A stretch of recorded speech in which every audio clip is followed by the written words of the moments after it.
നാട്ടിൽ പോവാണ്. അങ്ങനെ 3 ഇയേഴ്സിന് ശേഷം സമയം കൊള്ളുന്നുണ്ടോ 4 മണിയായി. 9:15 എൻ്റെ ഫ്ലൈറ്റ്. 4:15 ഇവിടെ നിന്ന് ഇറങ്ങണം. എനിക്ക് 6:15 എത്തണം. ഞാൻ എക്സൈറ്റഡ്, ടെൻഷനുണ്ട്, നെർവസ് ഉണ്ട്.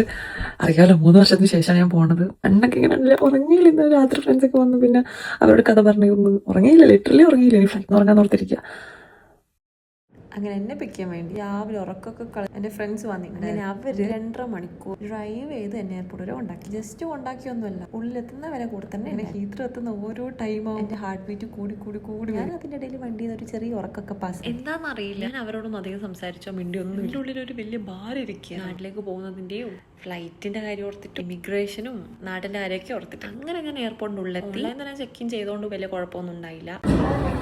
അങ്ങനെ ഫൈനലി ഹീത്രോ എത്തിയിരിക്കാം. ഹോപ്പ്ഫുള്ളി എല്ലാം വെന്റ് റൈറ്റ്. ഞാൻ എക്കണോമി ഡിലക്സ് ആയിരുന്നു ബുക്ക് ചെയ്തിട്ടുണ്ടായിരുന്നത്. അതുകൊണ്ട് എല്ലാത്തിനും നല്ല പ്രയോറിറ്റി കിട്ടിയ. ചെക്കിനാണെങ്കിലും ഇമിഗ്രേഷൻ ആണെങ്കിലും അത്ര ക്യൂ നിൽക്കേണ്ടി വന്നു. ചെക്കിനൊക്കെ നേരത്തെ കഴിഞ്ഞുകൊണ്ട് 2.5 മണിക്കൂർ ഞാൻ പോസ്റ്റ് ആയിരുന്നു. ആ സമയം കൂടി അവിടെയുള്ള 1-2 പേര് വെച്ച് നല്ലോണം കമ്പനി. അങ്ങനെ സമയമായി ഫ്ലൈറ്റിന്റെ അടുത്തേക്ക് നടന്ന് പോവായിരുന്നു. അങ്ങനെ ഫ്ലൈറ്റിനുള്ളൊക്കെ കയറി സീറ്റൊക്കെ കണ്ടുപിടിച്ചു.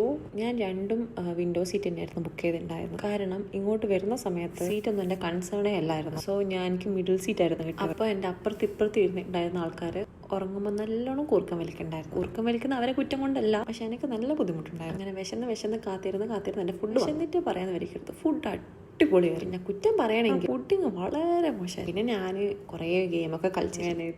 ഞാൻ അബുദാബിയിലായിരിക്കുന്നു. അബുദാബിയൊക്കെ എത്തിയ സമയത്തിൽ ഉണ്ടായിട്ടുള്ള ഒരു ടെൻഷനും ആങ്സൈറ്റി ഒക്കെ ഉണ്ടല്ലോ, വേറെ ലെവലിൽ. ഇവിടെ ഫ്ലൈറ്റ് എത്തിച്ച് ലേറ്റ് ആയതുകൊണ്ട് എനിക്ക് അബുദാബിയിൽ അധിക സമയം നിൽക്കേണ്ടി വന്നു. ഒരു ഫ്ലൈറ്റ് ഇറങ്ങി നേരെ അടുത്ത ഫ്ലൈറ്റിൽ കയറേണ്ട അവസ്ഥ. ഫ്ലൈറ്റിൽ എനിക്ക് നല്ല ക്ഷീണമുള്ള വീഡിയോ ഒന്നും എടുക്കണം. നല്ല കൊച്ചി എത്തി എയർപോർട്ടിൽ കാലം എത്തിയപ്പോഴേ ഞാൻ വെന്തുരുക്കാൻ തുടങ്ങി. ഇമിഗ്രേഷനും കഴിഞ്ഞ് അച്ഛനമ്മയും വരെ ഇച്ചിരി ലേറ്റ് ആയി. അവരെയും കാത്ത് അവിടെ പോസ്റ്റ് അടിച്ചിരുന്നു. അപ്പോൾ ഈ നാട്ടിലെ വിശേഷങ്ങളായി കാണാം.